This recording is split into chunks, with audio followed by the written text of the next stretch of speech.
ओम शांति। 20/9/2023। मीठे बच्चे, तुम्हें पुरुषार्थ कर एयर कंडीशन की टिकट खरीद करनी है। एयर कंडीशन टिकट लेना अर्थात माया की गर्म हवा अथवा वार से सेफ रहना। एयर कंडीशन की टिकट पुरुषार्थ करके खरीदनी है, माना माया की जो गर्म हवाएं हों चाहे ठंडी हवाएं हों, दोनों ही कंडीशन में हम सुरक्षित रहे।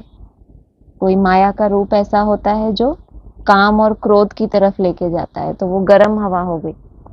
ठंडी हवा माना हमें आलस में ले जाए, ज्ञान के कोई ऐसे संकल्प जो हमें अलबेलेपन में ले जाए, तो दोनों से सेफ रहना है। और पुरुषार्थ करके ऐसी कंडीशन हमें अपने लिए ऐसी सेट करनी है, ज्ञान और योग की परिभाषा, जो हम उसमें ही मस्त रहे। प्रश्न है, तुम बच्चों को महाविनाश का दुख होगा या नहीं, इसका पाप किस पर चढ़ता है?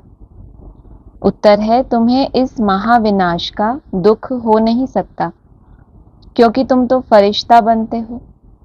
तुमको नॉलेज है कि अब सभी आत्माओं को मच्छरों सदस्य वापस घर जाना है। तुम्हें किसी की मौत पर दुख नहीं होता, क्योंकि तुम साक्षी हो, देखते हो। तुम जानते हो आत्मा तो सदा अमर है। इस विनाश का पाप किसी पर भी नहीं लगता। यह तो जैसे लड़ाई का यज्ञ रचा हुआ है, सभी लड़ मरकर घर वापस जाएंगे। यह भी ड्रामा की भावी है। गीत है, महफिल में जल उठी क्षमा। ओम शांति। बच्चों ने एक लाइन गीत की सुनी। यह महफिल है किसकी? ज्ञान सागर की, जिसको फिर मनुष्य इंद्र की महफिल कहते हैं। इंद्र सभा बहुत मनुष्य समझते हैं इंद्र पानी की वर्षा बरसाते हैं। बच्चे समझते हैं यह ज्ञान सागर परमपिता परमात्मा की सभा है, इसमें परवाने बैठे हैं। जीते जी इनके बन जाने अर्थात इस दुनिया से मर जाने के लिए। बाबा ने बोला है ना एक जगह, पूरा पूरा श्रीमत पर चलना मतलब जीते जी मर जाना। अगर पूरा श्रीमत पे चलने लगे तो इसका मतलब मर गए, उनके बन गए। क्योंकि जीव आत्माओं को यह पुरानी दुनिया पसंद नहीं है। इसमें सब एक दो से लड़ते रहते हैं। बाप कहते हैं मैं स्वर्ग स्थापन करता हूं। तो बच्चों में भी नंबरवार है, कोई पुखराज परी है, कोई नीलम परी है। नाम तो बहुत है, यह भेंट की हुई है। कोई बच्चे अच्छे सेंसिबल बन औरों की सर्विस में लग जाते हैं। सर्विस पर भी तत्पर कौन होंगे? जो क्षमा पर पूरा फिदा हुए होंगे। यह बहुत बड़ी महफिल है। तुम जानते हो बाबा आत्माओं की महफिल में आया हुआ है, परंतु इनको जो अच्छी रीति जानते हैं वह इनके सम्मुख प्रैक्टिकल में है। महफिल कितनी है? बहुत बड़ी महफिल है। लेकिन बाबा आत्माओं की महफिल में आया है, सब आत्मा तो नहीं बने, परंतु इनको जो अच्छी रीति जानते हैं, किसको किसको अच्छी रीति जानते हैं? क्षमा को। जो अच्छी रीति जानते हैं वह इनके सम्मुख प्रैक्टिकल में है। प्रैक्टिकल में सब सन्मुख नहीं है। महफिल तो बहुत बड़ी है। इस समय कोटों में कोई ही जानते हैं। जो परवाने हैं वही जानेंगे। जो फिदा हो जाते हैं बाबा के बन जाते हैं। यह तो समझाया गया है, यह है जीते जी मरना। बाबा मैं आपका हूं। पहले हम आपके पास अशरीरी रहते हैं, फिर यहाँ आकर शरीर लेते हैं। बच्चों को जो भी ज्ञान मिलता है यह और कोई दे नहीं सकता, क्योंकि बाप को नहीं जानते। तुम बच्चों को परमपिता परमात्मा आकर पढ़ाते हैं। गाया हुआ है सभी वेद शास्त्र आदि गीता के पत्ते हैं। सब मनुष्य मात्र इस मांडवे में किसके पत्ते हैं? इस देवी देवता धर्म से ही सब निकले हैं। इसीलिए तुम झाड़ के चित्र में देखेंगे कि शुरू में पत्ते नहीं हैं। शुरू में क्या दिखाया? शुरू में पत्ते नहीं हैं, शुरू में नीचे बीज, फिर जड़ें, फिर तना, टाल टालियां, फिर पत्ते। पत्ते बाद में ही पैदा होते हैं, तो उन्हों को ऊपर दिखाया गया है। फाउंडेशन देवी देवता धर्म का है। पहले थुर एक होता है, फिर उनसे टाल टालियां निकलती हैं, फिर पत्ते। बच्चों की बुद्धि में है कि यह विराट मनुष्य सृष्टि के धर्मों का झाड़ है। आजकल की गवर्नमेंट धर्म को नहीं मानती, कहते हैं हम सब आपस में रह सकते हैं। भारत में ही सबसे ज्यादा, बाबा ने बताया है, अलग अलग धर्मों की आत्माएं सबसे ज्यादा भारत में ही रहती हैं, तो लड़ाई कितनी होती है। परंतु आपस में ठक ठक कितनी है। लड़ाई आपस में चलती ही रहती है, जैसे कि लड़ाई का यज्ञ रचा हुआ है। कहां न कहां लड़ते झगड़ते रहते हैं। यह भी ड्रामा में नूंद है। युक्ति ऐसी करते हैं कि आपस में लड़ मरे। आगे हिंदुस्तान पाकिस्तान अलग अलग थोड़े ही थे, फिर क्रिश्चियंस ने क्या युक्ति रची कि ये आपस में लड़े और मरे। युक्ति ऐसी करते हैं, आपस में लड़ मरे। सब इकट्ठे थे पहले, गवर्नमेंट भी मजबूत थी, आपस में कोई लड़ नहीं सकते थे, क्योंकि ऊपर में बड़े बड़े नवाब होते थे। जैसे अब सारी दुनिया के लिए यूएन आदि बड़ी बड़ी कमेटी है, परंतु इन सब के लिए धनी धोरी तो कोई है नहीं। दो टुकड़े हो गए हैं। दुख वृद्धि को पाता ही रहता है, एक दो को मारते ही रहते हैं। ड्रामा में देखो कैसा राज है। एक दो से लड़ेंगे तो बाप पर थोड़े ही पाप लगेगा। हम साक्षी हो, देखते हैं। तुम जानते हो सब लड़कर खत्म ही हो जाने वाले हैं। कोई बड़ा आदमी मर जाता है तो 8-10 रोज उसके लिए थोड़ा बहुत कार्यक्रम चलता है, हॉलीडे आदि करते हैं। तुम्हारे लिए तो कुछ भी नहीं है, तुम तो फरिश्ते बन रहे हो। तुमको विनाश का भी दुख नहीं होता है। अब तो मच्छरों सदृश्य मरेंगे, फिर कौन किसको देखेंगे। यह राज तुम बच्चे ही जानते हो। नई दुनिया में रहने वाले तो बहुत फर्स्ट क्लास चाहिए। ऊपर समाचार सुनाया पुरानी दुनिया का कि कैसे मच्छरों सदृश्य मरेंगे। नई दुनिया में बहुत फर्स्ट क्लास चाहिए। यहाँ कोई मरे तो तुमको थोड़े ही दुख होगा। तुम तो साक्षी हो, देखते हो कि इसने जाकर दूसरा शरीर लिया अपना पार्ट बजाने के लिए। तुम्हारे में भी सब निश्चय बुद्धि नहीं है। गृहस्थ व्यवहार में रहते पांव से चोटी तक अब खुशी का पारा चढ़ रहा है, फिर कोई का कम, कोई का जास्ती। इसलिए बाबा ने कहा है कापारी खुशी। ये जो कपाल है हमारा, तो पांव से अभी चढ़ना शुरू हुआ है। जैसे उल्टी सीढ़ी चढ़ते हैं कलयुग, द्वापर, त्रेता, सतयुग, ऐसे ही ये गृहस्थ व्यवहार में रहते पांव से चोटी तक अब खुशी का पारा चढ़ रहा है। खुशी कब होती है? कोई प्राप्ति ऐसी होती है जो पहले कभी नहीं हुई, या जीवन में किसी चीज की कमी हो और उसकी प्राप्ति हो जाए तो खुशी होती है ना। कोई को फिर पाई का भी नहीं चढ़ता, जैसे आटे में नमक, उनको फीका ही कहेंगे। मालूम पड़ता है कि किन्हों को नारायणी नशा चढ़ता है। माता पिता की सर्विस करते हैं, ऐसे नहीं कि गृहस्थ व्यवहार में रह सर्विस नहीं कर सकते। वह तो और ही जास्ती सर्विस करेंगे, और ही जास्ती माँ बाप का नाम भी बाला करते हैं। गृहस्थ व्यवहार में रहकर कमल फूल समान अचल अडोल बनकर फिर औरों को भी बनाते हैं। सब तरह के सैंपल चाहिए ना बाबा को। ऊपर नई दुनिया की बात की, नई दुनिया वाले तो कैसे चाहिए? बहुत फर्स्ट क्लास चाहिए। फिर बोल रहे हैं घर गृहस्थ में रहते हुए उनको पांव से, जैसे कि अब नशा पारा ऊपर चढ़ रहा है खुशी का, तो ऐसे नहीं कि गृहस्थ व्यवहार में रह सर्विस नहीं कर सकते। बाबा ने कहा है ना, राजमहल में रहने वाले अर्जुन से वो भील तीखा चला गया। भील कहाँ रहता था? बाहर रहता था, है ना, राज परिवार में तो नहीं था।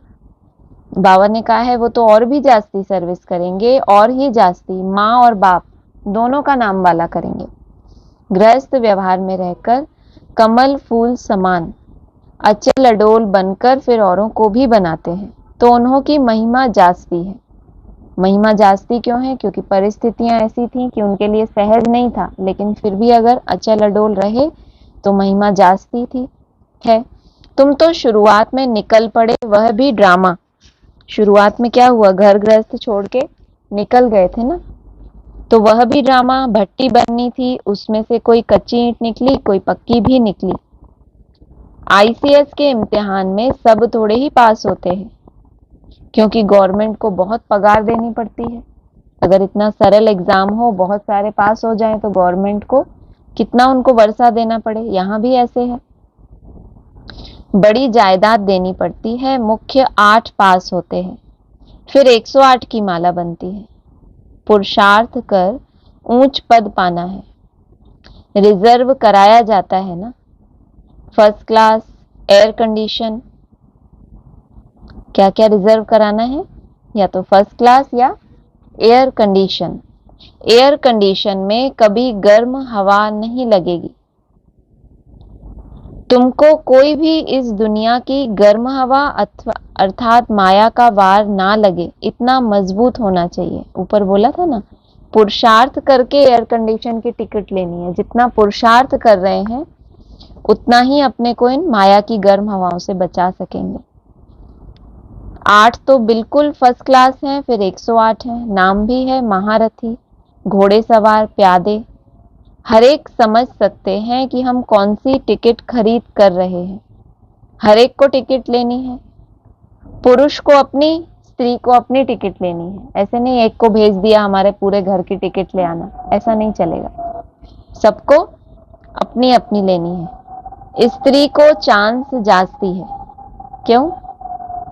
क्योंकि पुरुष जो करते हैं उसका आधा हिस्सा स्त्री को मिल जाता है। वो रचयिता है, कमाई वो करता है, स्त्री तो हाफ पार्टनर है ही, तो उसके हर कमाई में आधा हिस्सा है उसका।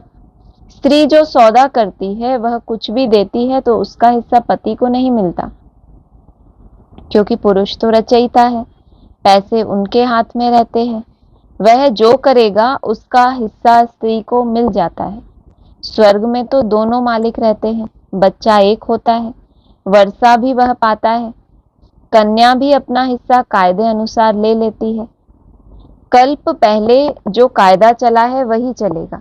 ये भी वहां का कोई कायदा है कि बच्चे को वर्षा कैसे मिलेगा, कन्या को कायदे अनुसार कैसे वर्षा मिलेगा।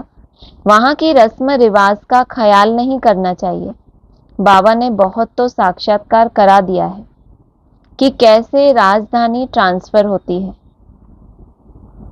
यहाँ ट्रांसफर होती है तो ब्राह्मण गुरुओं आदि को बुलाया जाता है। आगे की रस्म रिवाज बहुत अच्छी थी। जब वानप्रस्थ लेते थे तो बच्चे को बड़े प्रेम से गद्दी पर बिठाते थे कि अब तुम कारोबार संभालो। अभी तो बिल्कुल बूढ़े हो जाते हैं तो भी छोड़ते नहीं हैं। जो अपनी राजाई है, जो गद्दी है, वो बूढ़े होने पर भी छोड़ते नहीं। आगे बच्चे मात्र स्नेही होते थे, अभी तो मात्र द्रोही बन पड़े हैं। माँ की भी चोटी पकड़ बाहर निकाल देते हैं। इसको कहा जाता है धुंधकारी, मात्र द्रोही। सतयुग में ऐसी बातें नहीं होती। तुमको तो बहुत खुशी होनी चाहिए। महफिल की महसूसता तुमको यहाँ आएगी। महफिल में क्या होता है? क्षमा, क्षमा होती है और परवाने। तो उस महफिल की महसूसता तुमको यहाँ आएगी। यहाँ यह ज्ञान सागर तो जहां होगा वहां मेला होगा। नदियों का मेला होता है ना, तुम नदियां तो आपस में मिलती रहती हो, यह तो है ज्ञान सागर और नदियों का मेला। यह है जगत अम्बा सरस्वती, उनका भी नाम वाला है। माँ के पास भी कितने मिलने आते थे, क्योंकि उनकी मुरली बहुत अच्छी थी। बच्चियां भी महसूस करती हैं कि मम्मा की मुरली अच्छी खींचती थी। यह है सागर और नदियों की महफिल। बहुत बच्चे आ जाते हैं, पहले सागर, फिर नदियां, छोटी नदियां या बड़े कैनाल आदि होते हैं। तुम हर एक समझ सकते हो कि हम छोटी नदी हैं या बड़ी नदी हैं। बड़ी बड़ी नदियों को बुलाते हैं कि आकर भाषण करो, तो जरूर वह तीखे हैं। मम्मा को कितना बुलाते थे, शिव बाबा का मिला हुआ खजाना आकर दो, तुम बच्चियां जाकर ज्ञान रत्नों का दान करती हो। ज्ञान का एक एक वर्षन लाखों रुपयों का है। शास्त्रों में कोई ज्ञान के वर्षन नहीं है। अगर होते तो भारत बहुत साहूकार होता। तुमको तो रत्न मिलते हैं जिनसे तुम 21 जन्मों के लिए साहूकार बनते हो। अभी संगम युग पर तुम सबसे ऊंच हो, फिर सतयुग त्रेता में तुम्हारी डिग्री कम हो जाती है। अब तुम ईश्वरीय दरबार में बैठे हो। तुम जानते हो बाबा 21 जन्मों का वर्षा देने वाला है। उनको ही सब याद करते हैं, दूसरे सब दुख देने वाले हैं। दुख देने वाली चीज को हमेशा भूला जाता है। हे बाबा, हमारे तो आप हो, दूसरा ना कोई।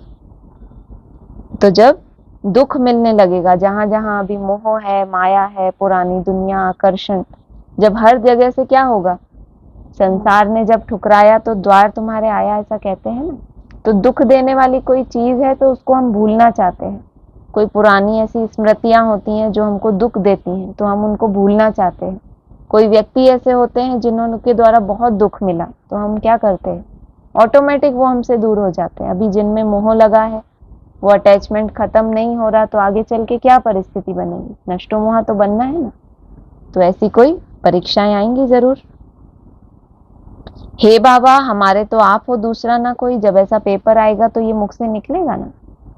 परंतु श्री कृष्ण का नाम सुना है तो उनको ही याद करते हैं। तुम श्री कृष्ण की राजधानी में थे। बाप इस कंसपुरी को श्री कृष्ण पुरी बना देते हैं। आसुरी पुरी से फिर दैवीय पुरी बन जाएगी। फिर दिखाया है कि असुरों और देवताओं की लड़ाई लगी, देवताओं की जीत हुई। देवताएं रहते हैं स्वर्ग में। वास्तव में तुम्हारी लड़ाई है 5 विकारों से। माना कंसपुरी को कृष्णपुरी बना देते हैं। सभी कंसपुरी में थे। असुरों और देवताओं की लड़ाई नहीं, हमारे आसुरी अवगुणों से हमारी लड़ाई। फिर उसमें देवताओं की जीत हो जाती है। अभी रामायण की बड़ी धुनी लगेगी क्योंकि दशहरा आता है। गवर्नमेंट भी मनाती है, राम लीला करते हैं, परंतु यह जानते नहीं कि रावण क्या चीज है। कई बच्चे कहते हैं कि निष्ठा में बैठाओ। निष्ठा में बिठाना माना हमको योग में बिठाओ। बहुत बच्चे सेंटर पर आते थे, सारा दिन तो अपनी दिनचर्या में एकदम क्या रहते हैं, व्यस्त रहते हैं। तो जब सेंटर पर आते हैं तो मन बहुत भटकता है, तो वो सोचते हैं हमको ये दीदी हमको योग में बैठाए। वास्तव में याद तो चलते फिरते करना है, परंतु जो सारे दिन में याद नहीं करते उनको बैठाया जाता है कि यहाँ बैठने से कुछ ना कुछ याद करे। लास्ट में क्यों बताया कि मन के मौन से नई रंगत निकलेगी। बाबा ने तो पूरे संगम युग के लिए यही डायरेक्शन दिया कि याद तो क्या करना है, चलते फिरते करते ही रहना है। अब आपने सारे दिन में याद नहीं किया मान लो, तो रात को 1-2 घंटा बैठोगे ना कि आज सारे दिन में नहीं किया। अभी ये हमारा ब्राह्मण जीवन को भी हम देखें, संगम युग का मैक्सिमम पार्ट निकल गया, सारा दिन तो निकल गया ना। तो अगर उसमें भी याद नहीं किया तो जो अंत का टाइम बचा है उसमें मेकअप करना पड़ेगा। तो इसीलिए फिर बिठाया भी जाता है। परंतु जो सारे दिन में याद नहीं करते उनको बैठाया जाता है कि यहाँ बैठने से कुछ ना कुछ याद करें। फाइनल रिजल्ट निकलने से पहले अगर चलते फिरते नहीं कर पाए अभ्यास, तो कुछ तो जमा हो जाए। बहुत हैं जो सेंटर्स में जब आते हैं तो याद में रहते हैं, घर गए तो खलास। याद करने की प्रैक्टिस नहीं है। कर्म करने में भी याद करना है तो प्रैक्टिस चाहिए। बुद्धि और तरफ भटकती रहती है। बच्चों को समझाया गया है कि आत्मा स्टार है, जिसको बिंदी भी कहते हैं। स्टार और बिंदी कोई अंतर तो नहीं है ना। बाबा ने अंतर बताया। स्टार में तो ऐसे कोने होते हैं, सितारा देखा है कैसा होता है, ऐसे कॉर्नर्स बने होते हैं ना उसमें, जैसे जैसे कांटे जैसा नहीं होता। और बिंदी, बिंदी में कोई कांटे नहीं है, कोई कोने नहीं है, पॉइंट। वो क्या किसी को दुख देगा। स्टार्स इसीलिए कहते हैं क्योंकि भेंट की जाती है। लकी सितारे कहा जाता है। बिंदी रूप आत्मा में ज्ञान की चमक है। ज्ञान तो सब आत्माओं को मिल गया, मैं बहुत सी आत्माओं को, ब्राह्मण आत्माओं को ज्ञान मिल गया, सब आत्माएं ज्योति बिंदु हैं। लेकिन बिंदी रूप आत्मा, जो आत्मा उस बिंदी स्वरूप में रहने की प्रैक्टिस करती है, उस आत्मा में ज्ञान के साथ साथ क्या है? ज्ञान की चमक। ज्ञान को हम लाइट कहते हैं ना, तो वो लाइट उनकी आंखों से, उनके व्यक्तित्व से दिखनी भी तो चाहिए कि ये आत्मा हल्की है। मन बुद्धि में जो लाइट है, प्रकाश है, माना कोई अंधकार नहीं है। आत्मा बिंदी में सारा पार्ट है। बाप कहते हैं मुझ बिंदी में यह पार्ट है जो मैं भक्ति में बजाता आया हूं। तुम बच्चों का सबसे जास्ती पार्ट है, क्योंकि तुम ऑलराउंड चक्र लगाते हो। मेरी आत्मा में भी क्या है? पार्ट है, जो कहाँ प्ले करता हूं? भक्ति मार्ग में बचाता आया हूं। तो चक्रवर्ती राजा भी तुम बनेंगे। दुख हो चाहे सुख हो, तुम ही पाते हो। सबसे ज्यादा सुख तुम्हें मिलता है, तो दुख का अनुभव भी तुम्हें ही करना है। अगर कभी दुख का अनुभव ही नहीं किया तो सुख की कोई वैल्यू नहीं। फिर तुम ही पाते हो। मेरा पार्ट तुम्हारे जितना नहीं है। मैं वानप्रस्थ में चला जाता हूं, माना आता भी हूं, जाता भी हूं। ये कोई बिंदी की बात है क्या? वो कहता है मैं आता हूं, चला जाता हूं, पार्ट बजाता हूं। कौन बोल रहा है? जरूर नाम रूप है ना उसका। मैं नाम रूप से न्यारा नहीं हूं। मैं वानप्रस्थ में चला जाता हूं। कितने समय के लिए? आधा कल्प के लिए। फिर भक्ति मार्ग में मेरी सर्विस शुरू होती है। याद भी करते हैं ड्रामा अनुसार। जिस जिस देवता की पूजा करते हैं, साक्षात्कार फिर भी मैं ही कराता हूं। कोई गणेश को, हनुमान को पूजा कर रहा है, साक्षात्कार कौन कराता है उनको? अभी ब्राह्मणों की दुनिया में कितने ब्रह्मा कुमार कुमारियां हैं, सब निराकार शिव को याद तो कर रहे हैं। किसी को अधूरी पहचान है, किसी को पूरी पहचान है, लेकिन उनको भी तो उनकी भावना का फल मिल रहा है ना। किसी की भावना ब्रह्मा बाबा के चित्र में बैठी है, किसी की दादी के चित्र में बैठी है, तो भी उनको कुछ ना कुछ अनुभूतियां होती हैं, क्योंकि वो भावना का भाड़ा देने वाला निराकार ही है। अभी भी कर रहा है वो सेवा। यह ड्रामा में मेरा पार्ट है। वह समझते हैं हमको इनसे साक्षात्कार होता है। वो समझते हैं कि ये दादी हमको कराती है, बाबा हमको कराते हैं। वास्तव में भक्ति में भी वो फल देता आया, तो ब्राह्मणों में भी तो भक्त भी तो है ना। देहधारी में बुद्धि फंसी, माना भक्त, तो उनको भी उनकी भक्ति का फल देने वाला अभी भी निराकार है। समझते हैं कि गणेश से साक्षात्कार हुआ तो गणेश में भी परमात्मा है। इससे ही सर्वव्यापी का ज्ञान उठा लिया है। और तुम सब बच्चे कहते हो हम सब बाबा को याद करते हैं, अर्थात सब में बाबा की याद है। तो उन्होंने इसको उल्टे रूप में उठा लिया। वास्तव में हर एक आत्मा में क्या था? भगवान की याद समा गई थी। लास्ट स्टेज में उन्होंने क्या कह दिया कि सबके अंदर क्या है? परमात्मा है। वास्तव में सबके अंदर परमात्मा नहीं होता। क्या होता है? उसकी याद। अंत समय में ऐसी स्थितियां, परिस्थितियां होती हैं कि मजबूर हो जाते हैं एक को याद करने के लिए। और इससे भी सर्वव्यापी समझ लेते हैं। बाप कहते हैं मेरी याद में भी सब नंबरवार पुरुषार्थ अनुसार रहते हैं। जितना जो याद करेंगे उतना विकर्म विनाश होंगे। बाकी आत्मा तो हर एक में अपनी अपनी व्यापक है। मैं कोई बच्चे में भी प्रवेश कर किसका भी कल्याण कर सकता हूँ, परंतु उन्होंने फिर उल्टा अर्थ कर दिया है। बाबा कहते हैं अगर तुम स्वयं को निमित्त समझते हो और तुम किसी की सेवा करते हो, तुम्हारी वाचा में पावर नहीं है, दृष्टि में पावर नहीं है, तो मैं प्रवेश करके कल्याण कर सकता हूँ। लेकिन उल्टा अर्थ क्या उठा लिया कि जो संदली पे बैठा वही, उसी में बाबा ही बोलते हैं। अगर उसका अपना स्वार्थ है तो बाबा ऐसे आएगा क्या? बाबा को तो कैसा चाहिए? ब्रह्मा बाबा कैसा रथ था शिव बाबा का? भोला भाला, अंदर बाहर एक। उसका कोई स्वार्थ था? कोई स्वार्थ नहीं। उन्होंने फिर उल्टा उठा लिया। ड्रामा में वह भी नोंद है। ड्रामा अनुसार सबको पार्ट मिला हुआ है। यह शास्त्र आदि बनाने का भी ड्रामा में पार्ट है। बनाएंगे वही जिन्होंने आगे बनाए थे। गीता सुनाते हैं, फिर कल्प बाद ऐसे ही सुनाएंगे। तो अब बच्चों की महफिल में बाप बैठे हैं जो मुझे जानते हैं। मैं उन्हों के बीच में ही शोभता हूँ। माना भगवान की जो वास्तविक महिमा है, निराकार, निरंजन, ज्ञान का सागर, तो बिंदी की महिमा तो नहीं है। कोई महिमा करते हैं, किसी की ग्लानि होती है, तो जब वो कोई कर्तव्य करता है तब उसकी महिमा होती है ना। तो बाबा ने कहा जो मुझे जानते हैं मैं उन्हों के बीच में ही शोभता हूँ। सबके बीच में प्रत्यक्ष नहीं होता। बोला है ना, जब ब्रह्मा की मूर्ति भी प्रत्यक्ष हुई तो सबने तो नहीं जाना ना। जो बच्चे हैं, जो सच्चे दिल पे साहब राजी, ऐसे बच्चे हैं, मुझे जानते हैं, उन्हों के बीच में ही शोभता हूं। बाकी जो जानते ही नहीं तो उस महफिल में बैठ क्या करेंगे। तो उस महफिल को अलविदा बोला ना 2017 में, क्या बोला, समाप्ति वर्ष, पढ़ाई समाप्त। तो जो मुझे जानते ही नहीं उस महफिल में बैठकर क्या करूंगा। तुम भाषण आदि करते हो तो बहुत आते हैं, उनकी क्षमा के साथ महफिल नहीं कहेंगे। क्षमा के साथ महफिल तो यहाँ है। कोई फिदा होते हैं, फिर और तरफ बुद्धि योग चला जाता है। कई तरह के परवाने हैं। कोई क्षमा के चारों तरफ चक्कर लगाते हैं, फिर चले जाते हैं, फिर चक्कर लगाते हैं, फिर चले जाते हैं। कोई फिदा हो जाते हैं, और कोई एक बार चक्कर लगाते हैं और फिर कभी आते ही नहीं। तो हम कौन से नंबर के हैं? फिदा होने वाले। चक्कर तो नहीं लगाते आप? अब देखना है, चक्कर तो नहीं लगाते कहीं? चक्कर लगाते, सेकंड में आ गए। फर्स्ट में ऊंचे कूदे थे, फिर सेकंड में आ गए कि अभी चक्कर बाकी है। कोई फिदा होते हैं, फिर और तरफ बुद्धि योग चला जाता है। जब तक संपूर्ण बने बुद्धि जाती है। कर्मातीत अवस्था, संपूर्ण निर्विकारी अवस्था अभी नहीं कह सकते, वह अंत में होगी।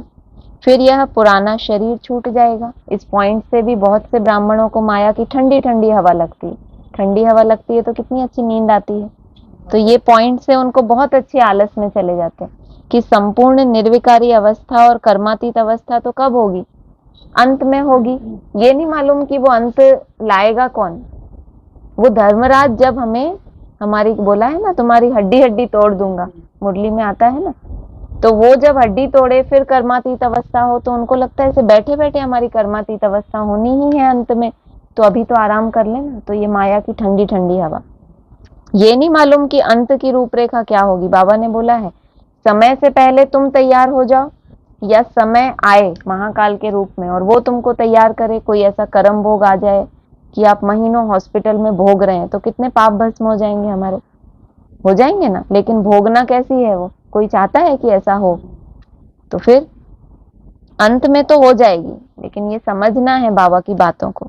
फिर यह पुराना शरीर छूट जाएगा। फिर ये जो पुराने देह में हम फंसे हुए हैं, इसके संस्कारों में, वो ऑटोमेटिक छूट जाएगा। अरे लगेगा ये सब काश हमने पहले ही पुरुषार्थ कर लिया होता।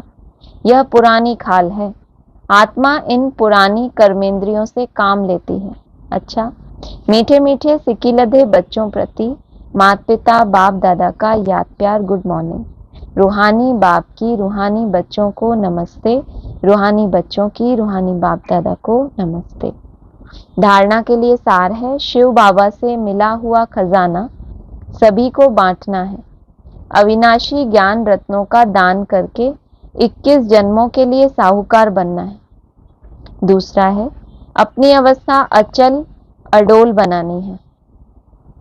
गृहस्थ व्यवहार में रहते भी कमल फूल समान बन बाप का नाम बाला करना है। माना बाबा ने बोला ना गीता में, अर्जुन जैसे गृहस्थियों को ज्ञान दिया कि ऐसी करनी करो जो नर से नारायण नारी से लक्ष्मी बनो। तो किसका नाम बाला होगा? टीचर का, जिसने पढ़ाया। सन्यासी तो कहते हैं कि आग कपूस इकट्ठे रह ही नहीं सकते अगर बाबा के बच्चे ऐसे तैयार हों और अचल अडोल।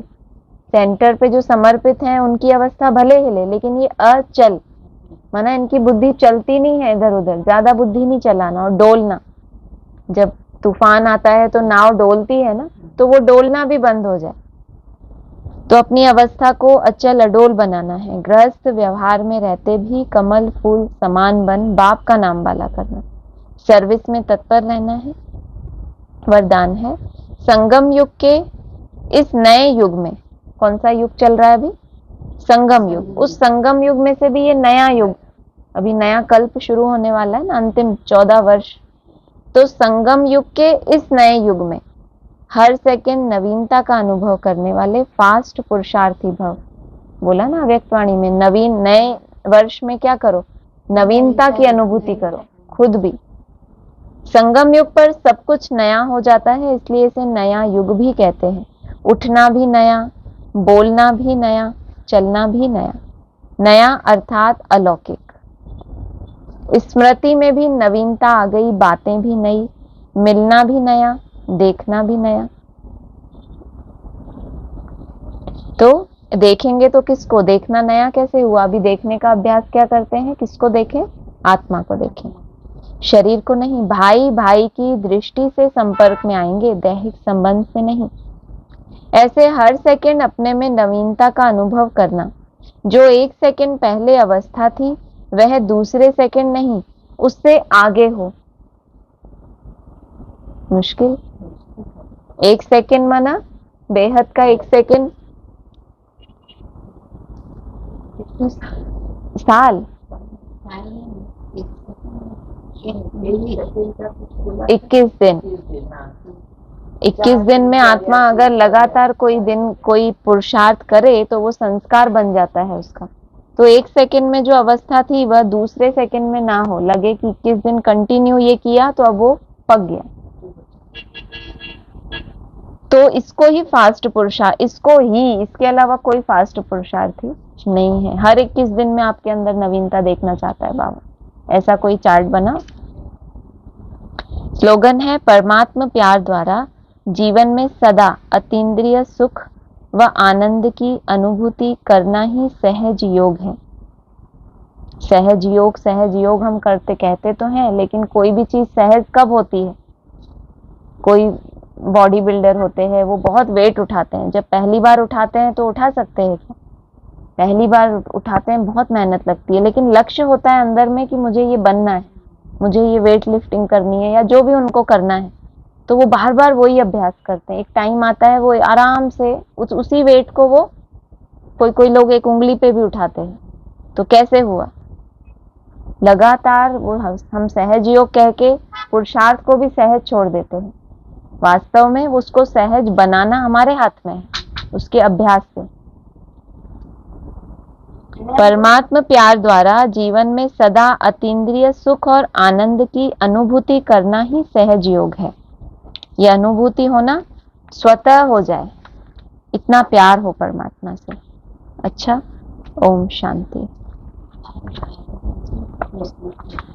प्रश्न तो